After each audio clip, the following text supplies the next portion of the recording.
चलिए आकाश गुप्ता से मिलते हैं जिनका ऑल इंडिया रैंक 40 है, जो कि कोलकाता से है। तो सबसे पहले तो आकाश, 40 रैंक के लिए आपको ढेर सारी शुभकामनाएं। Thank you sir. और आकाश के साथ आज मम्मी पापा, ग्रैंड मदर सभी आए हुए हैं। बहुत ही खुशी की बात है, आप कोलकाता से सब आए अवार्ड फंक्शन के लिए। तो आकाश, सबसे पहले तो आपकी 40 रैंक की जो इंटायर जर्नी है वो कैसे अचीव की, क्योंकि कहीं ना कहीं हर बच्चे का सपना होता है कि एक अच्छी रैंक अचीव करें। तो आपकी पूरी इंटायर जर्नी पहले बताओ। हाँ सर, एक्चुअली मुझे मतलब निमसेट के बारे में पता चला 22 में, जब मैं 12th पास आउट किया। तो उसके बाद लेकिन पता नहीं था कि प्रिपेयर कैसे करना है, क्योंकि मतलब कोचिंग के बारे में कुछ पता नहीं था। तो यूट्यूब में जब मैंने सर्च किया तो इम्पेटस का नाम पहले आया। तो वहाँ पे मैंने कुछ इंटरव्यूज़ देखे टॉपर्स के। उनमें से एक टॉपर मेरे ही कॉलेज के निकले। तो फिर मैंने उनको लिंक्डइन में रीच आउट किया कि इम्पेटस के बारे में जानने के लिए। तो उन्होंने अपना नंबर दिया, तो उनसे अभी भी बात होती है मेरी। तो उन्होंने बताया कि ज्वाइन एकदम आंख बंद करके ज्वाइन कर लेने, तो सर का जैसा करिकुलम है उससे अगर मेहनत करेंगे तो निकल जाएगी। तो उसके बाद मैंने इम्पेटस का AIMCA ई बैच का कोर्स ज्वाइन किया 23 में, क्योंकि फर्स्ट ईयर में मैंने अपने कोडिंग को और थोड़ा इम्प्रूव किया। तो फिर 23 में जब मैंने इम्पेटस ज्वाइन किया, तो क्योंकि मेरे को था कि मेरे को 2 साल हो तो लगेंगे, क्योंकि मुझे बहुत सारे मैथ्स के कॉन्सेप्ट्स पता नहीं थे, जैसे कॉनिक सेक्शन एकदम ही नहीं पता था। तो वो मैंने 1 साल पूरा 23 से 24 पूरे कॉन्सेप्ट्स बनाने में टाइम दिया। फिर 24 से 25 में एक एडवांटेज था कि मुझे अब अलग से लेक्चर्स अटेंड करने नहीं पड़ते थे। तो वो टाइम में अपना रिविजन और वही जो टेस्ट दे दिए थे उसको 3-4 बार करके देना। तो वो करते करते फिर वो 1 साल पूरा उसी में बिताया। हाँ, एक टाइम पे होता था कि जैसे मेरे एग्ज़ाम्स के टाइम पे वो 10-12 दिन का वो गैप आता था, तो उसमें थोड़ा इशू हुआ, लेकिन उसको बाद में कैसे भी करके वो मेकअप किया। तो मेरा रूटीन था कि मैं पहले घर से जब कॉलेज जाता था तो मेट्रो से ट्रैवल करना पड़ता था। तो उस टाइम पे मैथ्स तो क्योंकि हो नहीं पाएंगी, तो मैं शिवम सर के जो नोट्स है उसको रिवाइज करता था बैठ के। फिर कॉलेज पहुंच के भी वो कॉलेज की पढ़ाई नहीं करता था, तो पीछे बैठ के अपने निमसेट की पढ़ाई करता था। इस टाइम प्रोफेसर ने 2-3 बार पकड़ा भी था। तो फिर लास्ट में जब उनको लगा कि मैं सुनूंगा नहीं, तो तब उन्होंने भी छोड़ दिया, कुछ बोलते नहीं थे। तो वैसे करके फिर जब मैं वापस भी घर लौटता था मेट्रो में, तो वही कंप्यूटर रिवाइज करता था। फिर घर जाके रेस्ट लेके फिर चालू हो जाता था मैथ्स की पढ़ाई। तो ऐसे करते करते पूरा 2 साल निकाले। तो एट द एंड जब एक्चुअली मेरा कॉलेज का इसमें थोड़ा मतलब कंट्रीब्यूशन है कि उन्होंने एग्ज़ाम्स मेरे कॉलेज के फाइनल सेमेस्टर में ही ख़त्म कर दिए थे। तो वो 2 महीने मुझे घर पे टाइम मिला। तो वो लास्ट के कुछ टेस्ट सीरीज अच्छे से एनालाइज किए, तो उसके लिए ये रैंक पॉसिबल हुई। तो आकाश, जैसे अभी आपने एक बहुत इंपॉर्टेंट बात बोली, कई बार आपने आज अवार्ड फंक्शन में भी देखा होगा, कई बच्चे बोलते हैं सेकंड ड्रॉप है। पर वो बच्चे अक्सर वो होते हैं जिनने फाइनल ईयर के बाद पढ़ा होता है, क्योंकि कई बार जैसे जेईई का एग्ज़ाम हुआ, निमसेट का एग्ज़ाम हुआ, कई बार फर्स्ट ईयर में हम एक अपनी अंडरस्टैंडिंग ही डेवलप करते हैं। आपका ये सबसे स्ट्रॉन्ग डिसीजन रहा कि सेकंड ईयर से ज्वाइन कर लिया। तो आपका नंबर 1 ड्रॉप बच गया, ना पहला ड्रॉप लेना पड़ा ना दूसरा ड्रॉप, और फाइनल ईयर के साथ टॉप रैंक भी अचीव कर ली। तो आकाश, आप अपने जूनियर्स को क्या मैसेज देना चाहोगे? क्योंकि मैं हमेशा ही बोलता हूँ कि समय, बल्कि फर्स्ट ईयर से ही कर लो तो और अच्छा है। हाँ। या एटलीस्ट सेकंड ईयर से कोई बच्चा ज्वाइन करे तो मुझे, मतलब अभी तक मैंने देखा जो बच्चे सेकंड ईयर से करते हैं वो ऑलमोस्ट टॉप रिजल्ट देते हैं। तो आपका क्या मैसेज होगा? मेरा मैसेज यही होगा कि आप जितना जल्दी स्टार्ट करें, और अगर जिस भी कोचिंग से आप ज्वाइन करें, तो अगर आप उनके टॉपर के अगर इंटरव्यू देखे हैं, तो आप उनको अगर लिंक्डइन में हुआ मेरी तरह आप रीच आउट करें, मुझे भी करें या किसी और को भी। तो वो लोग रिप्लाई भी करते हैं, तो वो लोग आपको और कोचिंग के बारे में आपको बेटर बता पाएंगे कि कैसे क्या होता है। फिर आप ज्वाइन करके आप धीरे धीरे करिए, वो हो जाएगा। लेकिन वही है कि कंसिस्टेंसी नहीं ब्रेक करना है कि फंक्शन एंड ऑल आ गया बोल के आप उसको आप ये कर गए। तो एटलीस्ट अटेंड भी कर रहे हो तो एटलीस्ट थोड़ा टाइम पढ़ के जाओ, वो कोई प्रॉब्लम नहीं है, लेकिन एकदम बंद नहीं करना है कोई भी दिन। तो यही मेरा मैसेज होगा। तो आकाश, जब ये लास्ट की अपनी फाइनल टेस्ट सीरीज चल रही थी, तो उस समय जब अपना आपका स्कोर फ्लक्चुएट करता था तो उसको कैसे मैनेज करते थे? सर, फ्लक्चुएट जब होता था तब एक्चुअली इतने मॉक दे दिए थे, तो पेपर देते देते लगता था कि इसमें ये मेरा जो स्कोर है, अगर कोई पिछले में कोई इजी मॉक से अगर कम आ रहा है, तो वो एक आइडिया होता था कि हाँ उसका लेवल थोड़ा सा अच्छा है जिसके कारण वैसा हो रहा है। तो उसके लिए मैं उतना नहीं होता था डिमोटिवेट। लेकिन हाँ, कुछ कुछ जब एकदम अनएक्सपेक्टेड आता था, जिसमें अगर मतलब सपोज पिछले में 700-800 है, उसके तो डायरेक्ट 500 आ जाता था, हाँ तब थोड़ा लगता था। लेकिन एनालिसिस करने के बाद या फिर कभी कभी जब एकदम डिमोटिवेट होता था तो आपको कॉल कर लेता था। तो वैसे करके वो सिचुएशन को मैंने हैंडल किया, तो उससे ही हो पाया। और पेपर जब आपने देखा इस बार सरप्राइज पेपर था, उसको कैसे हैंडल किया? सर सरप्राइज पेपर था वो तो मैथ्स सेक्शन जब पहली बार आया तो कुछ क्वेश्चन देख के हाँ थोड़ा सा नर्वसनेस आई थी, लेकिन फिर मैंने सोचा नहीं, फिर मैंने देखा जितना हो रहा है वो तो कर लूँ, फिर बाद में देखा जाएगा। तो वैसे करके मेरे भी ज़्यादा कुछ अटेम्प्ट नहीं थे, मेरे भी 50 में से मतलब नेट करेक्ट देखा जाए तो 24 ही थे, लेकिन वो 24 में मैंने पूरा टाइम उसी को अच्छे से लगाया। तो मैंने बहुत क्वेश्चन छोड़े, मतलब देखता था छोड़ देता, लगता नहीं था तो नहीं किया, वो टाइम मेरा बचा, जिसके कारण फिर मैंने एलआर को भी, मैथ्स जब खत्म हुआ तो एलआर का जब शिफ्ट हुआ तो मैथ्स कैसा गया उसके बारे में उतना सोचा नहीं। सिमिलरली दूसरे जैसे ही सेक्शन गया पिछले सेक्शन को पूरा भूल गया। तो फिर जब रीजनिंग में आया, फिर रीजनिंग में जब आया तो रीजनिंग तो इस बार बहुत ही इजी थी, मैथ्स के कंपैरिजन में तो बहुत ही इजी थी, तो वो इजीली हैंडल हो गई। लेकिन जब रीजनिंग से कंप्यूटर गए तो हाँ, कंप्यूटर और इंग्लिश क्योंकि साथ में थी तो वो था कि कंप्यूटर भी थोड़ा अनएक्सपेक्टेड आया था, तो जितना हो सका किया, फिर इंग्लिश में टाइम दिया कि अगर वहाँ से जितना निकाल सकूँ, तो वो करते करते जितना अटेम्प्ट हुआ किया, फिर वो एक्स्ट्रा अटेम्प्ट करने नहीं गया, जिसके कारण कंपैरेटिवली मुझे लगा था जितने रॉन्ग उससे कम ही हुए, तो इसीलिए इतनी अच्छी हाँ। रैंक आई। वेल डन बेटा। अब आपके साथ मम्मी पापा है ना, हाँ, और दादी आपकी और बुआ हैं। दादी और बुआ हैं, और दादी आई है, मुझे वो बहुत खुशी है। तो मैं चाहूँगा एक बार आप सब लोग प्लीज़ हाँ। आइए, और आकाश के लिए भी आपको जो लगता है वो जरूर बोलिए, क्योंकि बच्चे ने बहुत मेहनत की। और सबसे अच्छी बात है, जो बच्चे समय पे डिसीजन लेते हैं ना, उनके लिए बहुत, मतलब उनका कितना टाइम बच जाता है देखिए, नहीं तो फिर कई बार बहुत स्ट्रगल होता है, और वो जो ड्रॉप का प्रेशर होता है ना, वो बहुत ज़्यादा बढ़ जाता है। अभी आपके ऊपर वो आई ही नहीं, तो आपको पता ही नहीं चला, रिलैक्स माइंड से कर लिया। आइए प्लीज़। तो आपको सबसे पहले तो बहुत बहुत बधाई, और सबसे ज़्यादा खुशी की बात है आप लोग कोलकाता से और सभी लोग आए आकाश के रैंक के लिए, तो बहुत बहुत बधाई आपको। क्या बोलना चाहेंगे आप आकाश के लिए? अ, और आज आपने प्रोग्राम भी अटेंड किया, उसके लिए भी। हाँ, मतलब ये तो बहुत ही खुशी का दिन है, एंड रियली एक मेमोरेबल एक्सपीरियंस हम लेकर जा रहे हैं। एक्सपेक्टेशन कुछ तो लेकर आए थे, क्योंकि आपसे बात हुई थी, आकाश से आपके बारे में काफ़ी सुना था, इम्पिटस गुरुकुल के बारे में इतना कुछ सुना था, लेकिन I won't hesitate to say that it kind of over exceeded the expectations.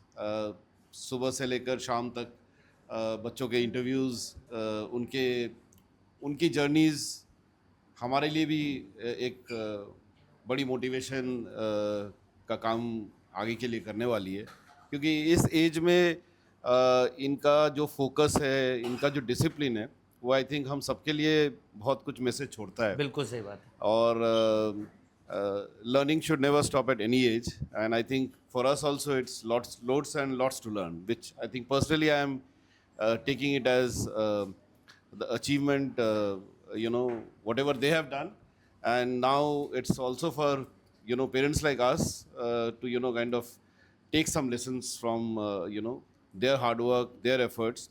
So Akash, of course, has given, I think, his more than 100% over the last 2 years. The kind of dedication, focus, sacrifices, I would say. It's not easy, but ये दिखाता है कि हाँ, if you're determined, goal setting अगर है दिमाग में, and अगर उसको आप incessantly अगर आप chase करते हो, then it's doable, it's possible. बिल्कुल सही। So ये बहुत ही अच्छी बात है that at this age I see this bunch of youngsters, kind of having so much of focus in their lives, because उससे बड़ी चीज़ कुछ नहीं होती है। बिल्कुल सही बात बोली सर। मैं भी जब बच्चों के स्टेटमेंट सुनता हूँ, कई बार लगता है इनकी इतनी एज नहीं है, पर ये काफ़ी ज़्यादा सोच लेते हैं, और कई चीज़ें अपने साथ से प्लान करके, मेहनत करके एग्जीक्यूट भी करते हैं, जो मतलब बहुत ही पॉजिटिव चीज़ है। एग्जैक्टली, लाइक जैसे आकाश ने बोला दैट उसकी इस पूरी जर्नी में इम्पिटस गुरुकुल के बारे में, निमसेट के बारे में in the first place, and उसको उस ड्रीम को चेस करने के लिए इम्पिटस गुरुकुल के बारे में ये सब इंफॉर्मेशन लेना, सीनियर से बात करना, तो ये दिखाता है दैट कितना ज़्यादा फोकस है। और एक और बात उसने जो बोली कि मैं मेट्रो में जाते हुए पढ़ रहा हूँ, आते हुए पढ़ रहा हूँ, अब आपने नहीं बोला ये बच्चे के अंदर है कि नहीं मुझे कुछ करना है, समथिंग अचीव, हाँ एंड देन यूज कि ऑल टाइम को यूटिलाइज किया गया है। एग्जैक्टली मतलब ये वही दिखाता है that as parents I think we can do that, only do that bit of hand holding,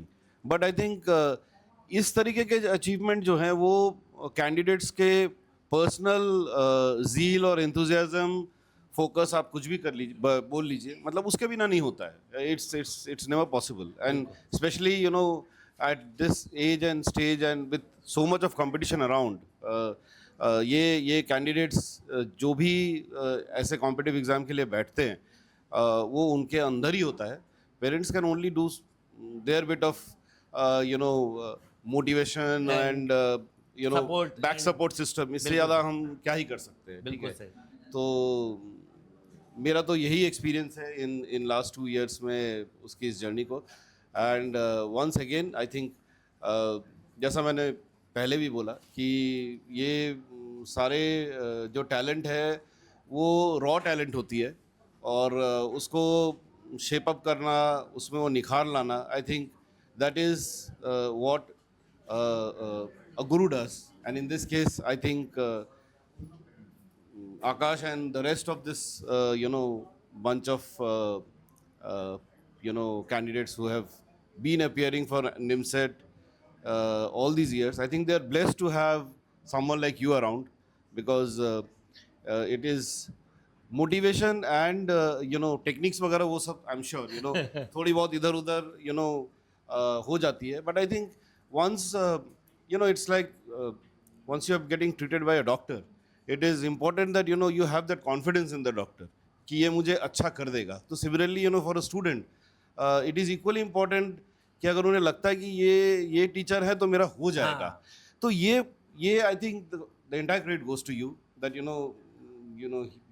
you build that confidence. And आकाश के लिए मेरा पर्सनल एक्सपीरियंस यही है दैट वो कितना कॉन्फिडेंट था मुझे नहीं पता, but as a father I knew, because उसकी बातों से झलकता था दैट ये हो जाएगा, ये कर लेंगे, बिकॉज तो ये उसके अंदर ये चीज़ें शायद 2 साल पहले तो बिल्कुल ही नहीं थी। ये चेंज मैंने 2 सालों में देखा है। तो I could sense that this change is all because of this association that he has been able to build with Impetus and with you especially. अब काफ़ी चीज़ें मैं उससे सुनता था, तो the entire credit goes to you sir. Thank you sir. और मैं आपको बताऊं, अभी तो ये बच्चे अभी NIT जाएंगे, कुछ समय जॉब करेंगे। बहुत सारे इम्पीटस के बच्चे ऐसे हैं जो आज स्टार्टअप भी कर चुके हैं, बहुत कुछ आगे बढ़ चुके हैं, और मैं उम्मीद करूंगा कि ये बच्चे भी कुछ क्रिएटिव करें। हाँ मतलब ये आई थिंक आपसे मेरी एक बात हुई भी बिल्कुल, थी। आपने मुझे जो कहा था, मैं चाहता हूँ कि ये केवल नौकरी ना करते रहे बल्कि नौकरी देने के लिए भी तैयार मतलब होने की कोशिश होना चाहिए। ये मेरा पर्सनल एक वो है जो आई थिंक मैंने आकाश से भी बोला है, of course now time will only tell and ये डेस्टिनी डिसाइड करती है, बट एक थॉट प्रोसेस मुझे लगता है कि हो ना हो, बट आई थिंक वो दिमाग में जरूर होना चाहिए। नहीं, होना चाहिए। और अभी इंडिया जिस ढंग से ग्रो कर रहा है और जिस तेजी से स्टार्टअप इंडिया में अब आ रहे हैं, उसको देखते हुए बोलूंगा यंगस्टर्स जैसे हैं वो बहुत कुछ कर सकते हैं एकदम। And there is nothing better than employment generation, that is what you can give back to society. बिल्कुल, I think that's what it is. First of all, we are so proud of Akash. But उन्होंने जैसे बोला 2 साल से के पहले I used to look after, I mean in school days his studies, but he was good but not that focused. but ये last 2 years में इतना उसका focus मतलब बढ़ गया था, only study was the focus। मतलब वो बहुत sacrifices किए थे, कोई फैमिली फंक्शन कुछ भी अटेंड नहीं किया था। सो आई थिंक ये सब कुछ पॉसिबल हुआ आपके मतलब गुरुकुल के लिए। Thank you so much. मैं ये चाहता ही हूँ कि बच्चों में एक नया चेंज आए, पॉजिटिव, मतलब नॉट ओनली फॉर कि ये निमसेट क्रैक करे, होल लाइफ मेरी यही फोकस कॉन्फिडेंस ये तो मतलब पहले उसके अंदर नहीं था। He was good in studies but not that focused, मतलब ये अचीव करना है ये कॉन्फिडेंस ये तो नहीं था। मतलब ये सब कुछ इम्पिटस गुरुकुल के लिए ही पॉसिबल हुआ। Thank you so much. आप आए दादी, मुझे बहुत खुशी हुई। और आप अभी भी स्टेज पे प्लीज़ आप कुछ बोलिए जो आपका मन हो।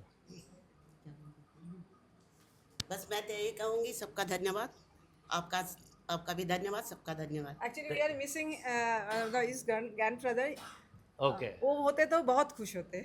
बिल्कुल नहीं होते है हम लोग पर के साथ। वो है, ऐसा हम बोलते हैं कि नहीं है पर है। ऐसा होता ही नहीं कि नहीं. We all are missing it. That's why she came here. और Thank you, sir. बुआ जी आप क्या बोलना चाहेंगे? प्लीज आप आए, बहुत खुशी की बात है. थोड़ा जैसा भैया ने भी कहा कि 2020 एंड 2025 ये 2-5 साल में आकाश में I have seen a sea change. मतलब जो फोकस की बात की जा रही है, 2020 में मैंने जो देखा था, जिस बच्चे को देखा था, आज मैं आज जो देख रही हूँ, इसकी हार्डवर्क, इसका determination, it has paid off. And as I said earlier in morning as well, he made all of us proud. Thank you. एक चीज बोलना चाहती हूँ मैं. 11-12 में ही वाज द कोविड बैच. एक दिन भी स्कूल मतलब क्लासरूम नहीं हुआ था, मतलब ऑफलाइन क्लासेस. कोविड की वजह से. तो दैट टाइम ही used to play PUBG all the time, and we are so angry about that, but totally changed. It's a transformation. It's only possible for, I mean, you. Thank and you so Jupiter's much. Gurukul. Thank you so We are much. thankful to you. Thank you. Thank you, sir.